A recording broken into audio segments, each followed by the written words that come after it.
ಆತ್ಮೀಯ ಸಹೋದರ ಸಹೋದರಿಯರೇ, ನಾವು ನಿಮಗಾಗಿ ಒಂದು ಸಂತೋಷದ ಸುದ್ದಿಯನ್ನು ತಂದಿದ್ದೇವೆ.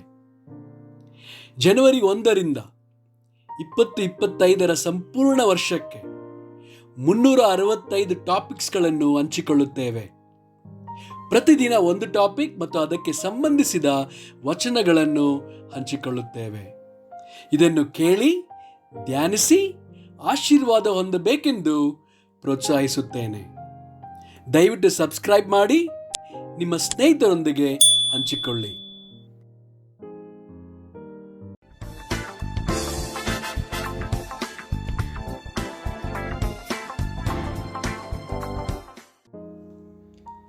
ಇಂದು ದಿನ 198 ಟಾಪಿಕ್ ದಯೆ. ಎಫೆಸದವರಿಗೆ 4 ವಚನ 32. ಒಬ್ಬರಿಗೊಬ್ಬರು ಉಪಕಾರಿಗಳಾಗಿಯೂ ಕರುಣೆಯುಳ್ಳವರಾಗಿಯೂ ಕ್ಷಮಿಸುವವರಾಗಿಯೂ ಇರ್ರಿ. ಕೊಲೊಸ್ಸೆಯವರಿಗೆ 3 ವಚನ 12.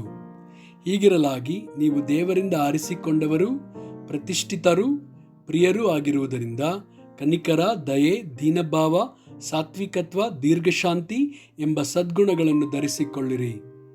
ಜ್ಞಾನೋಕ್ತಿಗಳು 11 ವಚನ 17. ಪರೋಪಕಾರವು ತನಗೂ ಉಪಕಾರ, ಕ್ರೂರನು ತನ್ನ ಶರೀರವನ್ನೂ ಹಿಂಸಿಸುವನು. ಗಲಾತ್ಯದವರಿಗೆ 5 ವಚನ 22ರಿಂದ 23.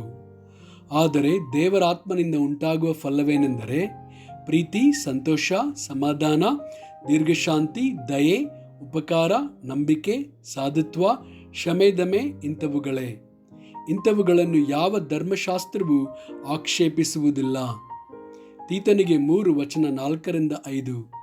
ಆದರೆ ನಮ್ಮ ರಕ್ಷಕನಾದ ದೇವರ ದಯೆಯು ಜನೋಪಕಾರವು ಪ್ರತ್ಯಕ್ಷವಾದಾಗ ನಾವು ಮಾಡಿದ ಪುಣ್ಯಕ್ರಿಯೆಗಳ ನಿಮಿತ್ತದಿಂದಲ್ಲ, ಆತನ ಕರುಣೆಯಲ್ಲಿಯೇ ಪುನರ್ಜನ್ಮವನ್ನು ಸೂಚಿಸುವ ಸ್ನಾನದ ಮೂಲಕವಾಗಿಯೂ ಪವಿತ್ರಾತ್ಮನು ನಮ್ಮಲ್ಲಿ ನೂತನ ಸ್ವಭಾವವನ್ನು ಉಂಟು ಮಾಡುವುದರ ಮೂಲಕವಾಗಿಯೂ ಆತನು ನಮ್ಮನ್ನು ರಕ್ಷಿಸಿದನು.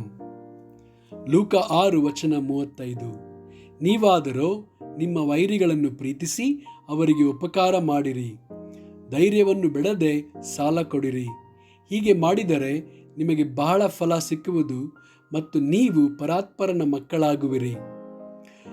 ಆತನಂತೂ ಉಪಕಾರ ನೆನೆಸದವರಿಗೂ ಕೆಟ್ಟವರಿಗೂ ಉಪಕಾರಿಯಾಗಿದ್ದಾನೆ. ಆಮೆನ್.